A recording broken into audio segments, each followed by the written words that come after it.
Hi guys, and welcome to YouTube Coils. Today it's be featuring yours truly, Afua. Today I'm going to be taking us through how I trim my hair at home by myself.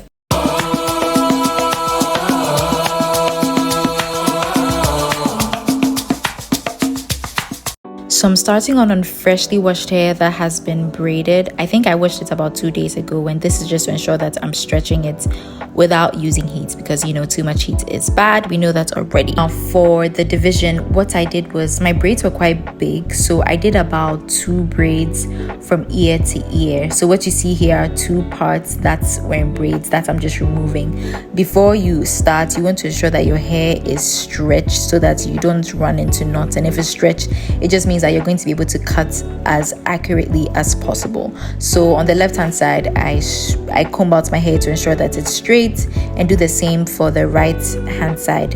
So after combing out your hair with your wide tooth comb to ensure that you have all the tangles out, you're going to take a fine tooth comb and comb just about an inch of the tips of your hair.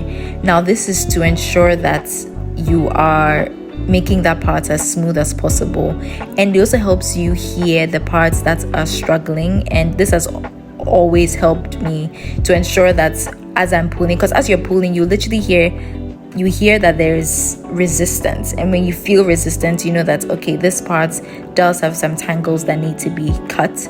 And then based on where you are feeling and seeing those tangles, you're going to hold your fingers just above that portion that you want to cut, and take your scissors, please. It's not kitchen scissors that we use here, okay? Please get specific scissors for cutting. I bought this from Urban Makes, and they were shears specifically for cutting hair, so please do that to ensure that the scissors are as sharp as possible. And I go in again with a fine tooth comb and comb away.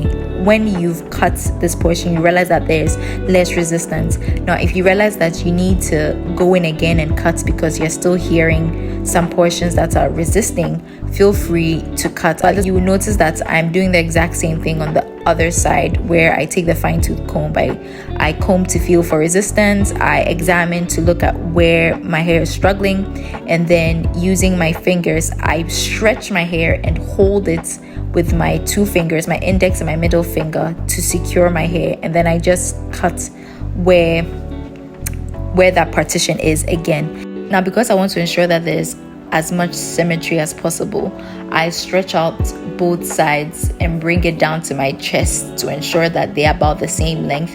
And if you realize that they are not, you are free to cut away at the portions that you think is causing the inequality, just to ensure that you are making your hair as even as possible on both sides. You won't get this perfectly, but this is just to ensure that the parts that are dead are going to be cut away, and then it's going to affect the rest of your hair. So always ensure that you're checking both sides for some level of equality, and just move on once you're fine. If you notice, these portions that I cut are quite big, but honestly you can make them as small as possible. The smaller it is, the more time it will take, but the more accurate that you'll be. And you notice that as I go along, this next portion is actually smaller, so I made it a bit smaller so that there was more accuracy.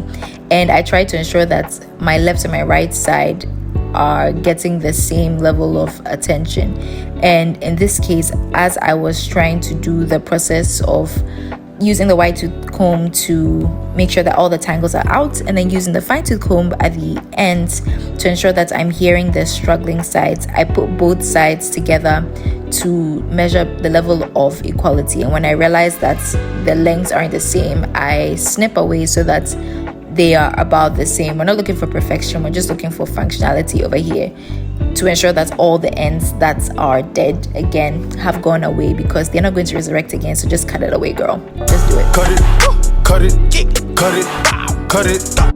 A tip that I realize is, if you are on the lower parts of your end, pull your hair downwards, so that, like, towards your chest, so that you can see if both sides are the same. But when you get to the middle-ish and the top parts of your head, pull your hair upwards and then pull it down in front of you so that you can see if they're about the same, because obviously it's closer.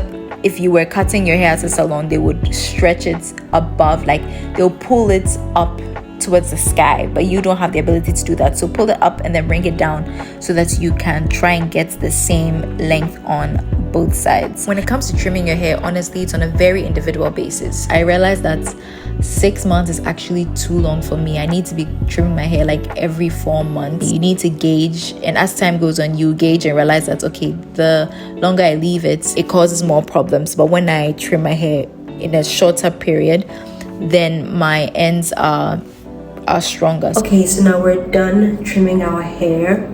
Let me know what you guys think. Is this a method that you've tried before or you're willing to try? Again, you may not get it perfectly, but the point is to remove all the scraggly ends that are fighting for their life at the end of your hair. Okay, see you on the next one.